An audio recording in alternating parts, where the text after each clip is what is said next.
Hi guys, this is your girl Nandini and welcome back to my channel. I post videos about lifestyle books and vlogs, and right now I'm doing books because I have that already. So okay. So this video is about classical literature and the books that you should must read things. So I have like 10 books with me that I'm gonna share with you, and Disclaimer. that some of these books are not beginner friendly, so few are there, so I'll mention that in the description, but other than that the language is very complex in classical literature, so you have to at least go through some certain books and then jump to classical literature. So that is that. And it's like I'm very excited about classical literature, and there's like continuous noise going on in my background, please ignore that. So the books that I have, I'm very excited to share that because like they've been with me for like, I don't know, as long as I can remember, I guess.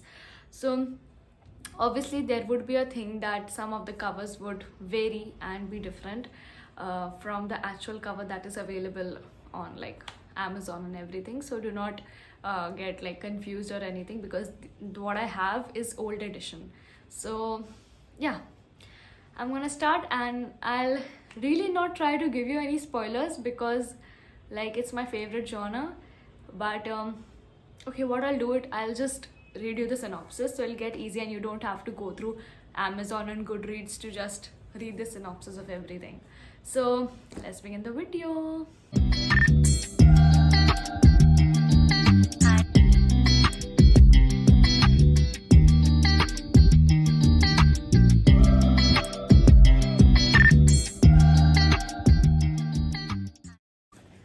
Alright, so the first book that I have is, this is so cute, Breakfast at Tiffany's. Also, I just changed my piercings, just mentioning out of a sudden because I like that. Okay, off the topic. This is Breakfast at Tiffany's. Obviously you've known that Audrey Hepburn has been starred in this movie, and it's like a very very very famous movie. But for those people who prefer books rather than movies, you can read this. It's like a very small read, it's so cute, and the page thing is like kind of vintage, so I like that thing. Obviously the letters are very small, so Don't sit with a magnifying glass, I guess. Or do sit with it, I don't know. I'll just read you the synopsis. Okay. With her tousled, I don't know, tousled is it there? With a tousled blonde hair and upturned nose, dark glasses, and chic black dresses, she is top notch in style and a sensation wherever she goes. I can already imagine Audrey into this because that's her whole look. So, her brownstone apartment vibrates with martini soaked parties as she plays hostess to millionaires and gangsters alike. Yet, Holly never loses sight of her ultimate goal, to find a real life place like Tiffany's that make her feel at home. So, this is like obviously very sharp wit and like kind of dramatic characters filled into this. So, yeah, this is one. Another one that I have is Emma by Jane Austen. This is like a very famous one again. So this is hardbound, and Emma is the story of a spoiled, headstrong but adorable protagonist who has much confidence in her matchmaking skills. Emma Woodhouse is a beautiful, rich, and willful young woman who delights in meddling in the lives and affairs of people around her for matchmaking. Kind of like Padosi Wali Auntie, if you say it, but like a better version of it, obviously.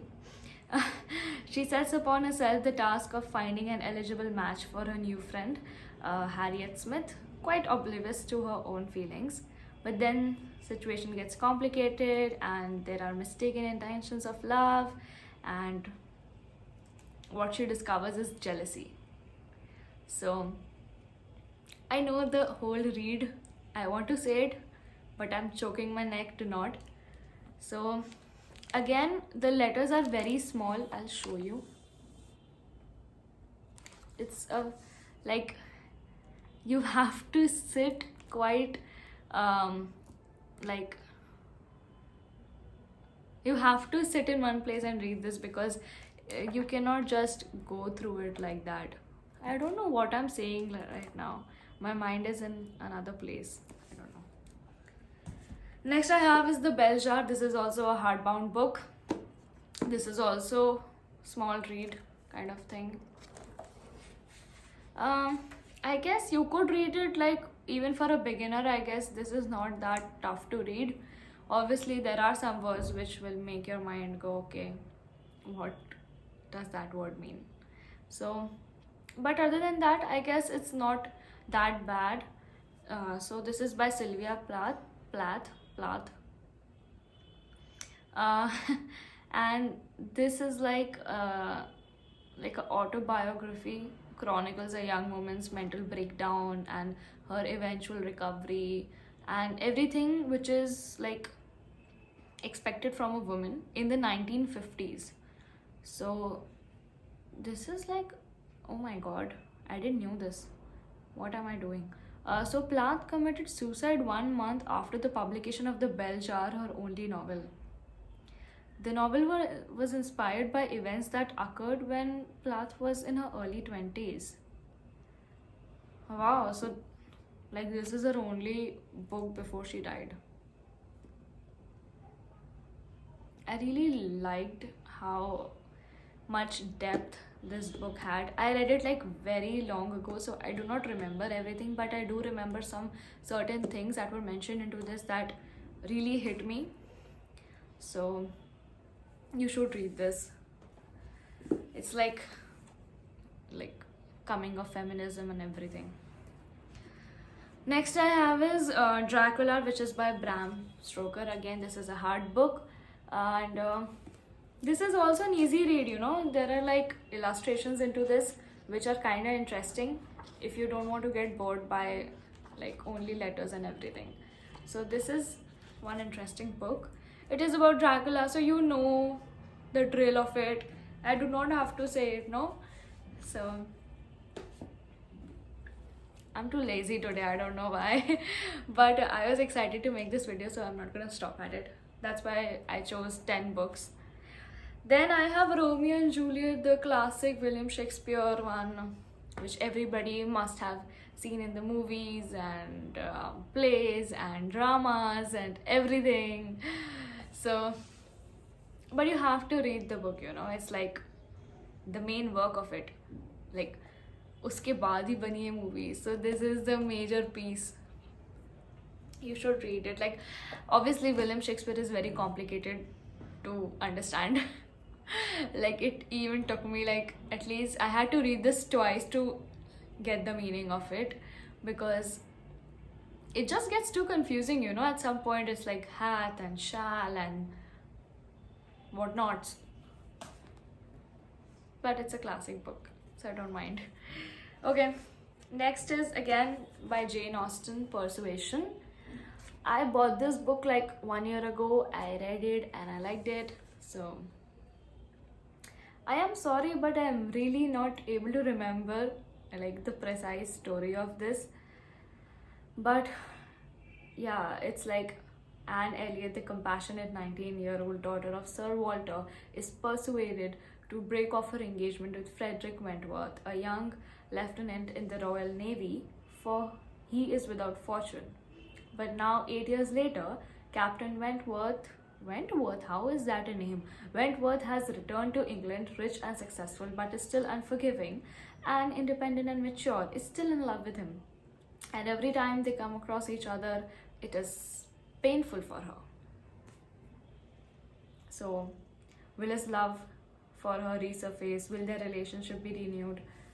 It's like a romantic book set in the 19th century, I guess. Yeah. Now that I'm saying it out loud, now I remember pieces of this. I have amnesia. Okay. Next is, okay, so this book is Julius Caesar, and before I show you the cover, I just want to say that this book was a passed down gift to me. So it's like, it's a long story, but to make it short, this book was like very old.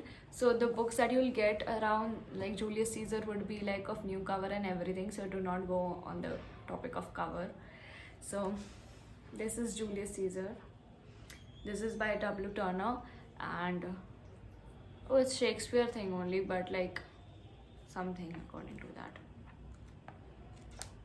So now the thing in this is, I think I read it like half and then I left it as much as I can remember, because I was so confused around certain things that I needed time to understand everything in this. But the thing is, like, there's a lot of thing into this, you know. There are extracts, there are scenes, there's everything, and the names are so tough to pronounce, like Caesar, Casca, Calpurnia.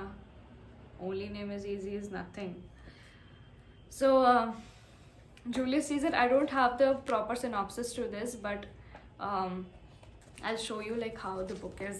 Like, these are the extracts and everything that are given into this.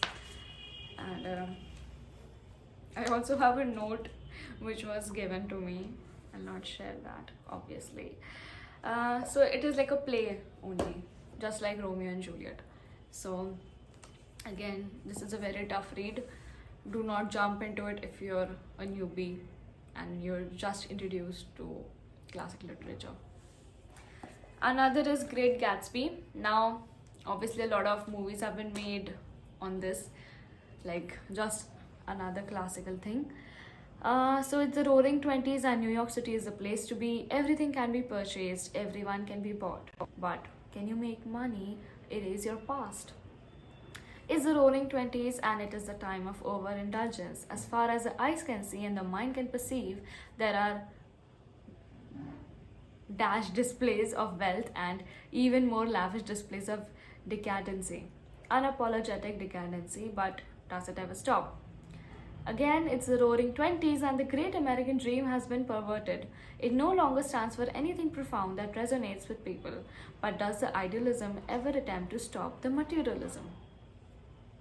So, as more and more people lose themselves to the lure of money, ironically, the only person who remains unaffected is Jay Gatsby, our main character, the enigmatic host of the most extravagant parties. In this definite tale of American culture, Fitzgerald pits a chaste dream against the corrupting influences of wealth and comes up with an epic story that can only be defined as a great American novel. So, I just read you the synopsis of this. I'll not share more. I like this book. I was not really much interested into the topic of wealth and everything because it gets a bit tedious for me to read. But yeah, other than that aspect, if you like this kind of thing, I guess this book is a pretty decent read for you.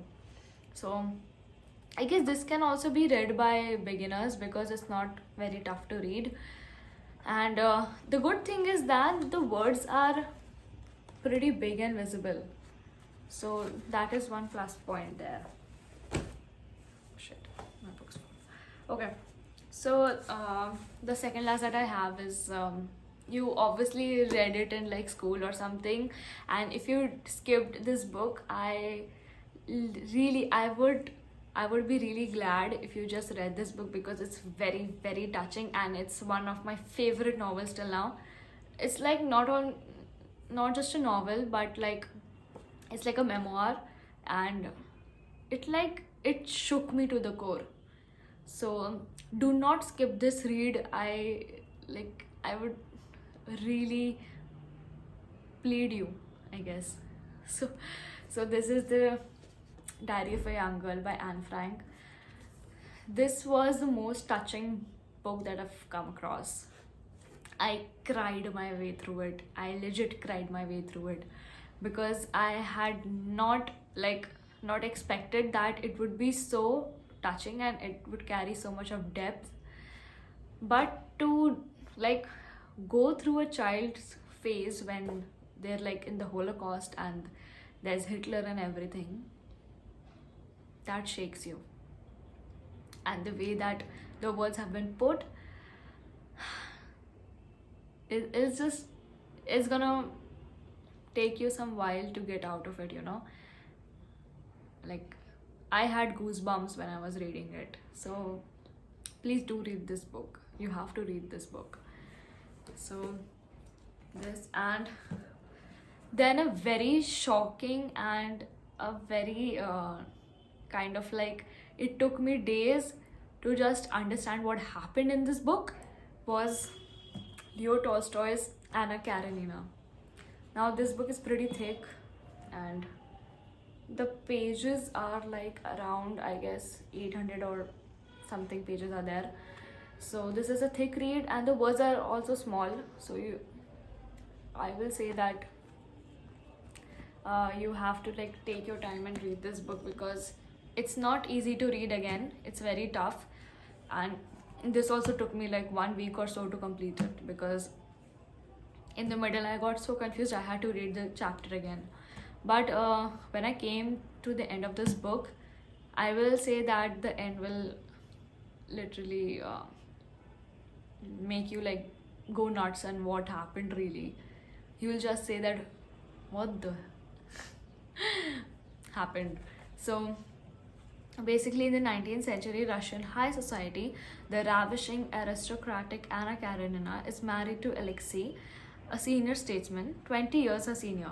But as her passionate and restless spirit compels her, she falls in love with Count Vronsky, a young and wealthy military officer, and now Anna wants to break away from her cold marriage. As Karenin refuses to separate, Anna is doomed. Caught between the rigorous societal norms, laws, and the Orthodox Church, she is consumed by guilt and isolation. What becomes of Anna as she is left tormented?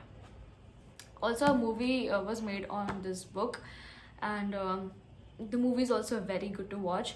But I would say that there are some parts that have been left out from the book, so please read the book if you want to know the whole story of it, because it'll be worth it. You will not regret reading a 800-page book. So this is the last book. I hope you guys liked the video. This video was a bit long than the previous ones that I made, but classical literature is everything I can talk about for days. So this was a video, and if you liked my content, please like, share, subscribe, comment, everything. Do that, and I'll share all the links to this in the description below. And yeah, if you have any recommendations or suggestions as to what should be my next video, please drop it down in the comment section. I will try to fulfill it as much as I can, and I hope that you guys enjoyed this video. I sure did. So meet you in the next video. Until then, stay safe, take care, and bye.